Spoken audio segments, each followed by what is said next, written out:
At first glance, the world's supply chains look repaired because shelves are full again and ports no longer appear frozen.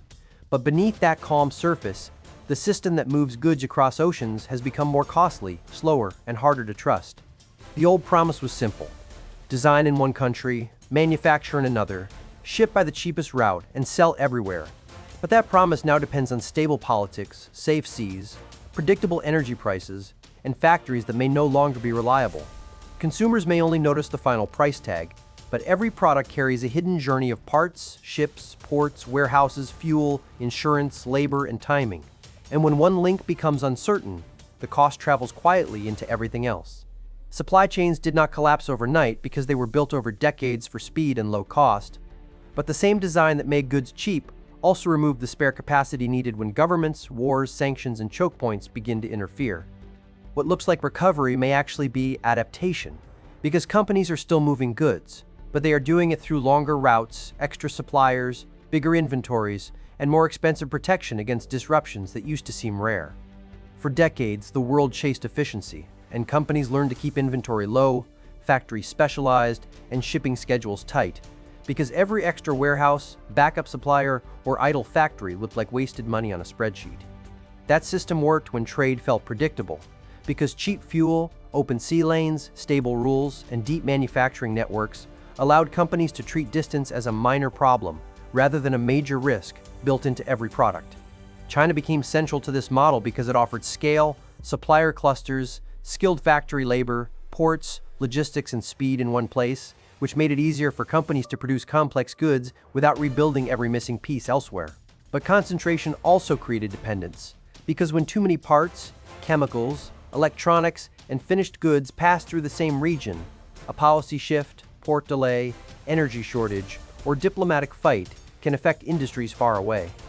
The pandemic exposed that weakness, but it did not create it, because many firms had already removed buffers to cut costs, and once demand shifted suddenly, lean systems had little room to absorb shortages, delays, or unexpected surges. After the worst disruptions eased, many people expected the old model to return because ships moved again and factories reopened, but businesses had already learned that low prices mean less when supply itself cannot be guaranteed. That lesson changed boardrooms and governments at the same time, because supply chains stopped being treated as boring logistics and became part of national security, industrial policy, and economic survival for every major economy.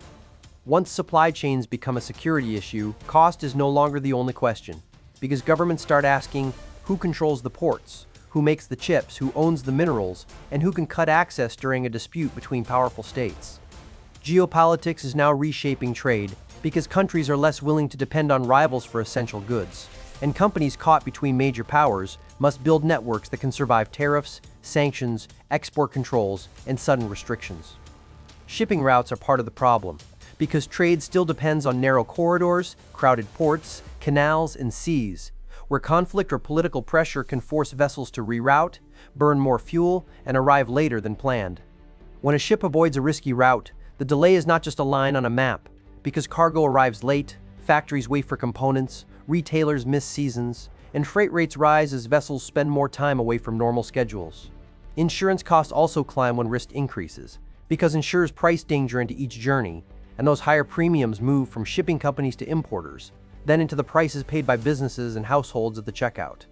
Energy costs add another layer, because ships, trucks, factories, warehouses, and cold storage all depend on fuel or electricity. So when energy becomes expensive or unstable, the cost of moving and making goods rises across the chain.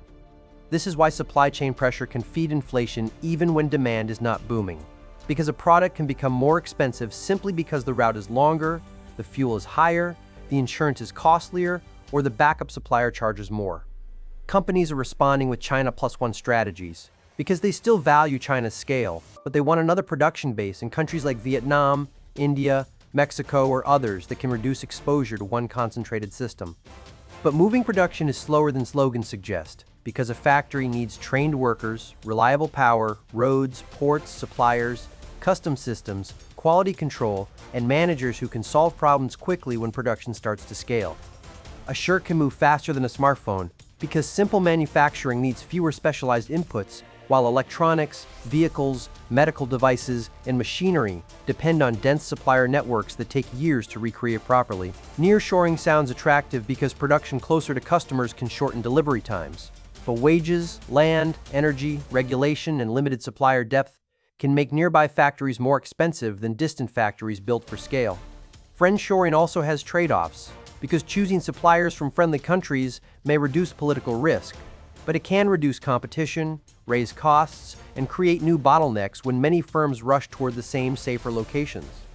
Strategic stockpiling is another response, because governments and companies want reserves of fuel, food, medicine, chips, or critical minerals, but storing more inventory ties up cash and requires warehouses, security, monitoring, and constant rotation. The old just-in-time model kept costs low by moving parts exactly when needed, but the new just-in-case model keeps extra stock nearby, which protects production during shocks while making everyday operations more expensive for every firm. This change reaches ordinary consumers through higher prices, because companies rarely absorb every added cost forever, and when freight, insurance, wages, energy, storage, and financing all rise, the final shelf price carries the burden.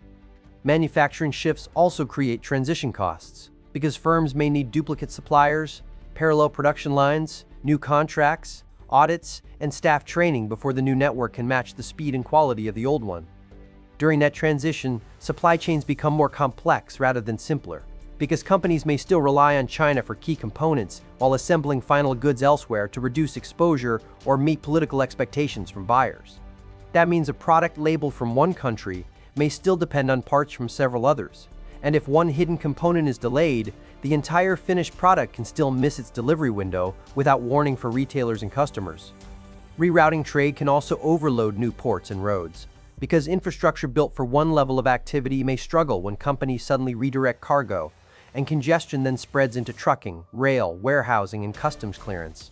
Labor is another constraint, because skilled factory workers, port operators, truck drivers, engineers, and logistics managers cannot be created instantly, so wages can rise when many companies compete for the same limited talent.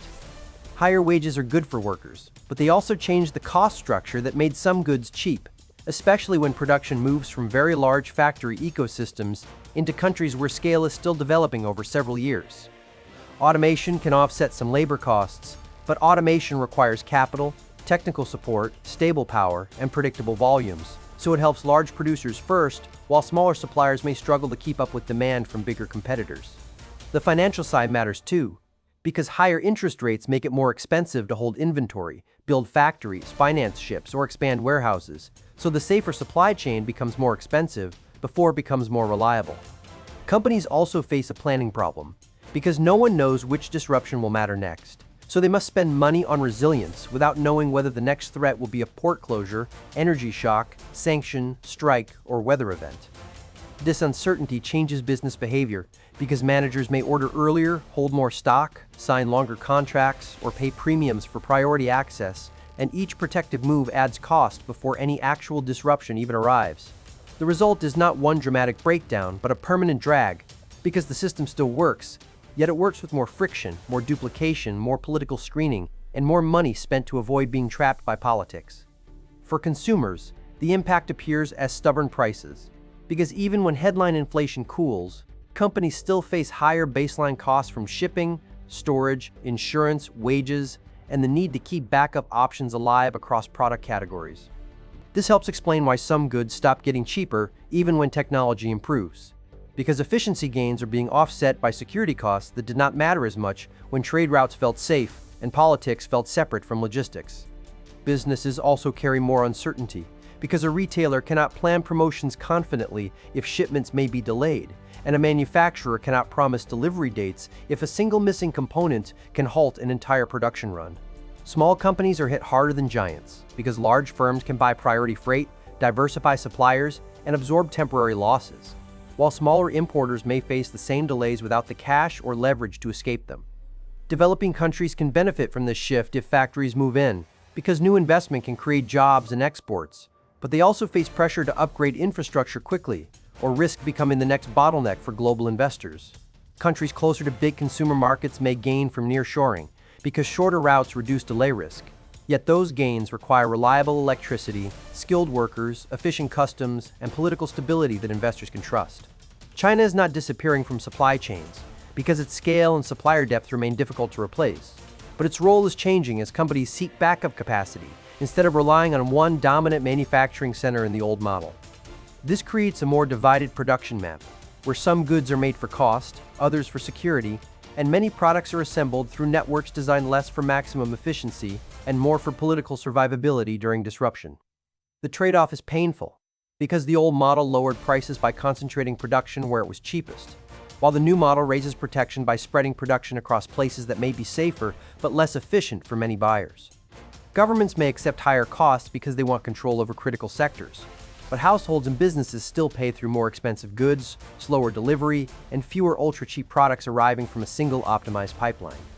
Companies must now choose between low cost and guaranteed access, and more often they are choosing access, because a cheap component is useless if it is stuck behind a sanction, stranded at sea, or trapped in a closed port during a dispute. This shift also changes inventories, because warehouses once seen as waste now look like insurance, and the businesses that can afford more stock may serve customers better when the next disruption hits during peak demand and customers rush.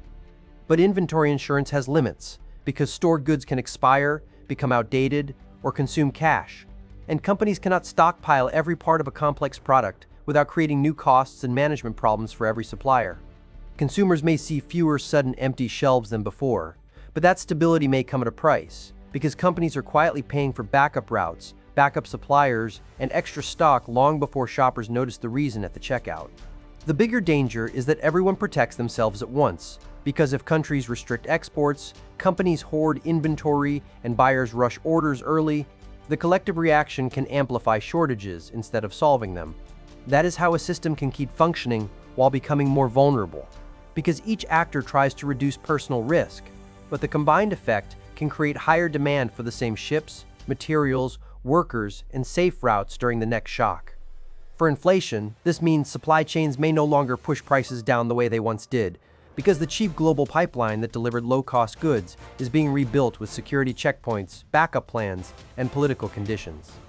For governments, economic policy is becoming inseparable from foreign policy, because trade choices now signal alliances, dependencies, and vulnerabilities that can shape national strategy as much as military decisions for decades. For workers, the picture is mixed, because new factories can bring jobs and higher wages in some regions, while consumers everywhere may face higher living costs from the more expensive system those jobs require each month in daily life. For companies, the winners will be those that understand where their real dependencies are, because the visible factory may not be the risk if the rare input, specialized chip, or port connection sits somewhere else in another region. For households, the change will feel less like one dramatic event and more like a slow adjustment, because products may remain available, but the era of ever cheaper goods moving effortlessly across the planet is fading for many families. The deeper story is that supply chains are not simply breaking again, they are being redesigned under pressure, and redesigning a system built for cheapness into one built for security is expensive, slow, and uneven across every region. The old model rewarded companies for removing buffers, but the new environment punishes them for having no backup. So the same practices once praised as efficient now look risky when politics and logistics collide across the industry. That does not mean globalization is ending, because trade is still essential and countries still need one another.